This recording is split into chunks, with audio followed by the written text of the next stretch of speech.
Hola, muy buenas tardes a todos, bienvenidos a un video más de Resúmenes en Telequia. En esta ocasión vamos a ver brevísimamente el surgimiento de la psicología como disciplina científica a finales del siglo XIX y comienzos del siglo XX. Así que quédate si tienes que ver a Wundt, pero también a William James o Titchener o el surgimiento del conductismo. Este es tu video. Veamos, vamos a ver brevísimamente el surgimiento de la psicología como disciplina científica, en particular la psicología experimental de Wundt, pero también vamos a ver el funcionalismo y el estructuralismo. Así que quédate porque seguramente te será muy útil para tu parcial o final de psicología. Como contenido vamos a ver la psicología experimental de Wundt, también el pragmatismo de William James, el funcionalismo de John Dewey y también el estructuralismo de Titchener y el surgimiento del conductismo de Watson. Así que este video va a ser bastante exhaustivo.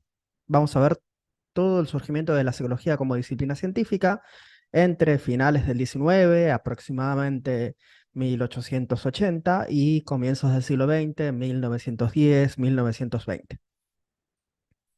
Veamos. El principal exponente en esta época y el padre de toda psicología experimental es obviamente Wundt.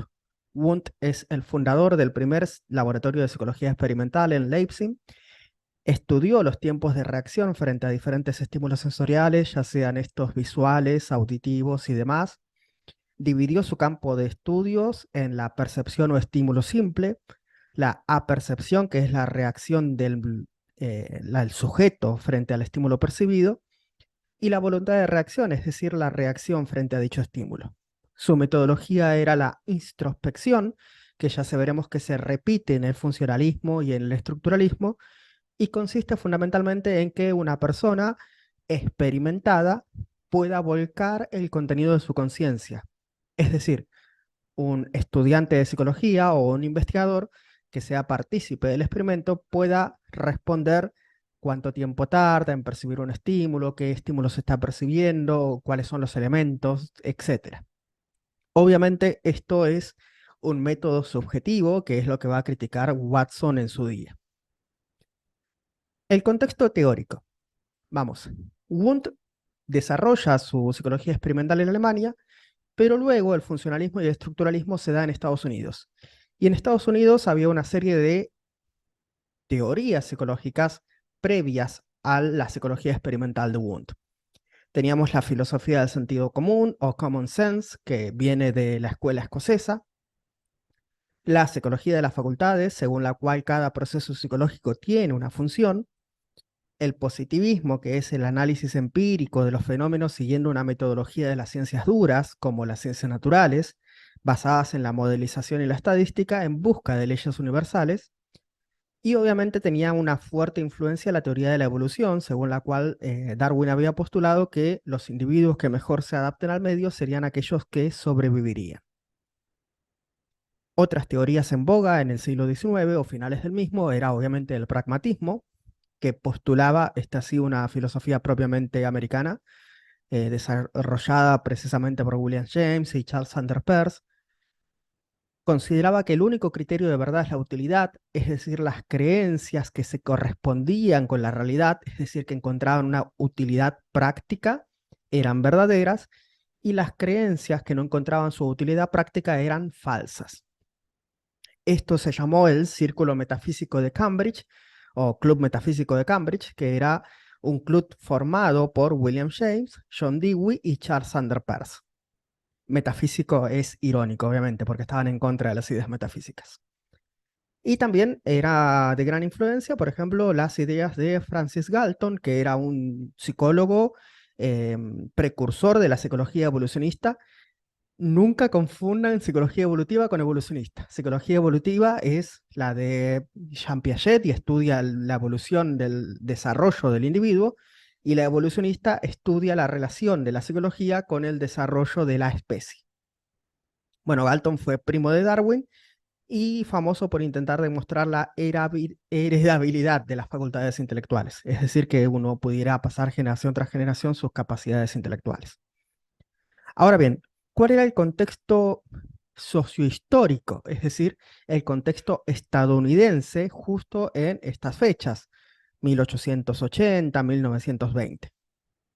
Pues fundamentalmente, luego de la Guerra de Secesión, Estados Unidos, que era un país conformado por una unidad étnica más o menos homogénea, es decir, anglosajones y descendientes afrodescendientes, recibieron una masiva inmigración de Europa, de Asia, etcétera, y por lo tanto ahora tenían nuevas etnias, nuevos pueblos, nuevas costumbres en su país, como por ejemplo inmigración china, inmigración italiana, y obviamente estaban buscando un mecanismo de homogenización y educación de estas grandes masas, fundamentalmente a través de la escuela pública, y la psicología, la educación y la psicología de la educación fueron herramientas fundamentales para el desarrollo de ese proceso de homogenización.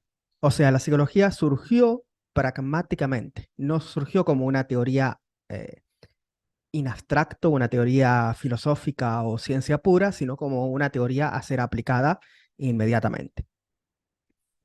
Bueno, el primer padre fundador de la psicología en América fue William James.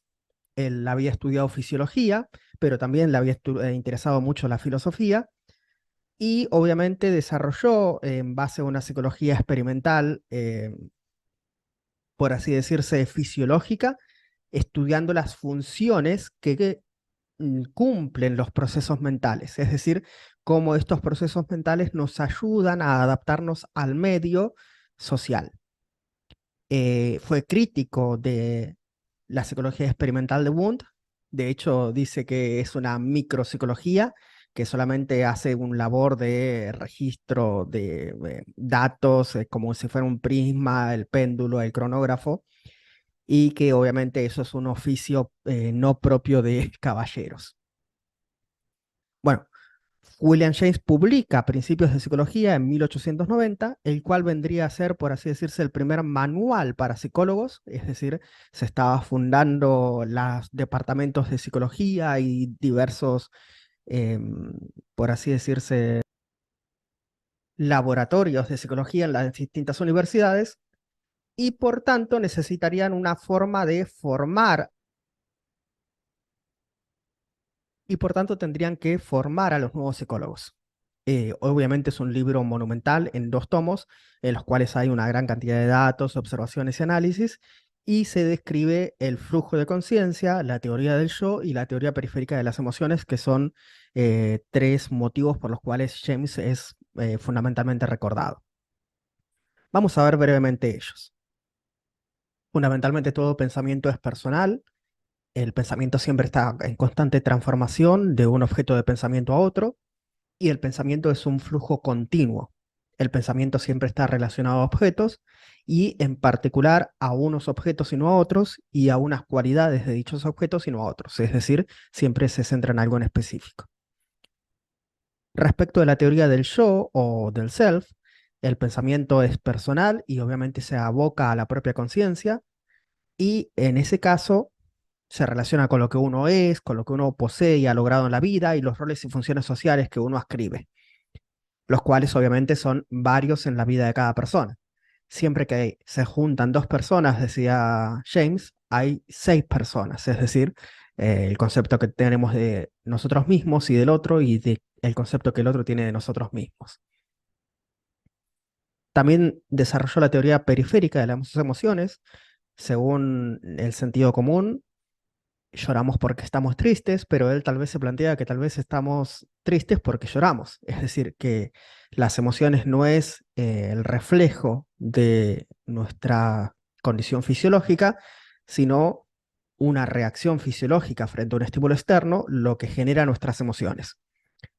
Es el caso del miedo. Por ejemplo, reaccionamos con pánico o mecanismos de huida frente a ver algo peligroso, a pesar de que no lo hayamos percibido conscientemente.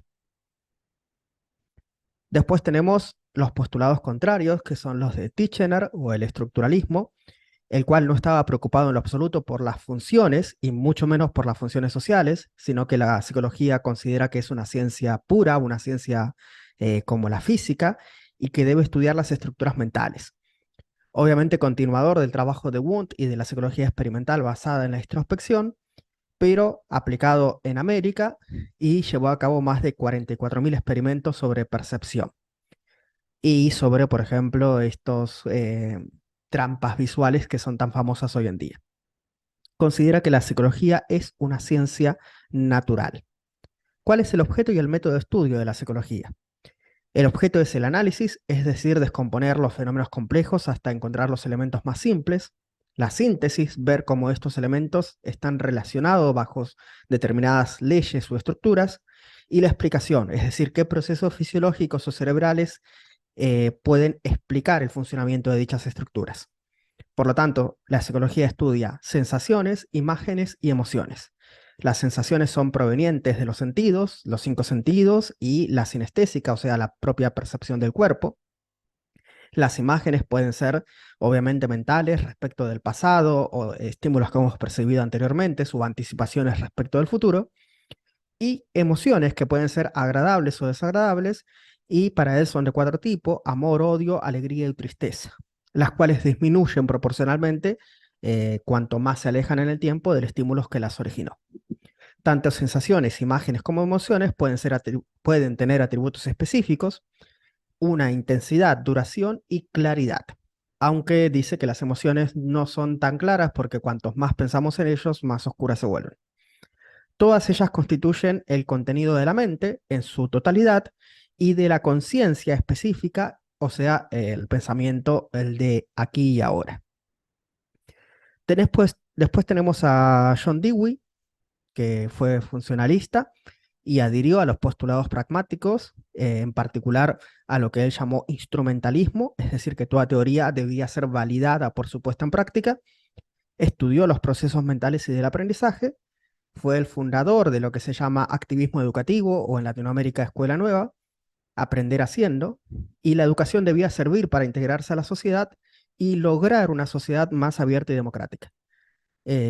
Aparte de todos los estudios, investigaciones, experimentos psicológicos que hizo Dewey, lo puso en práctica obviamente en el sistema educativo.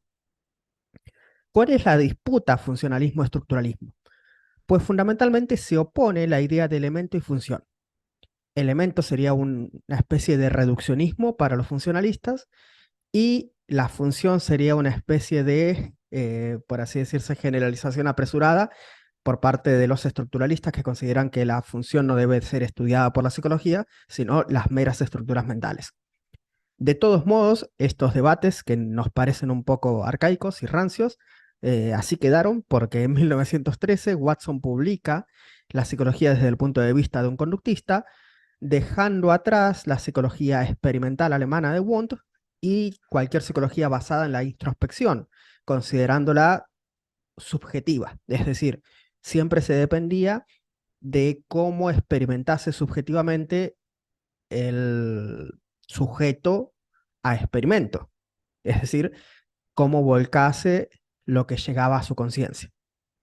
Y obviamente él consideraba que la psicología solo podía estudiar lo científico, es decir, lo medible, observable y cuantificable, y lo único que es observable y cuantificable es la conducta, no la conciencia. Incluso el pensamiento es, por así decirse, una conducta interiorizada, una especie de diálogo interno, diríamos hoy en día. Bueno, Watson y el conductismo en América dan fin, junto con sus ideas behavioristas, asociacionistas, a todas las psicologías experimentales o psicologías científicas o psicologías basadas en la introspección, siendo el nuevo paradigma. Bueno, muchísimas gracias por ver, y si te ha servido para tu parcial o final de psicología, déjame un buen like. Aquí te estoy dejando otros videos que también están relacionados con Wundt y el surgimiento de la psicología como ciencia, y otros sobre otras ramas de la psicología como el psicoanálisis, el cognitivismo y demás. Si te ha gustado, déjame un like, compártelo con todos tus colegas y amigos, alumnos si eres profesor. De esa forma mayorías a que este sea uno de los canales más grandes de divulgación de la psicología en la plataforma. Un saludo grande y adiós.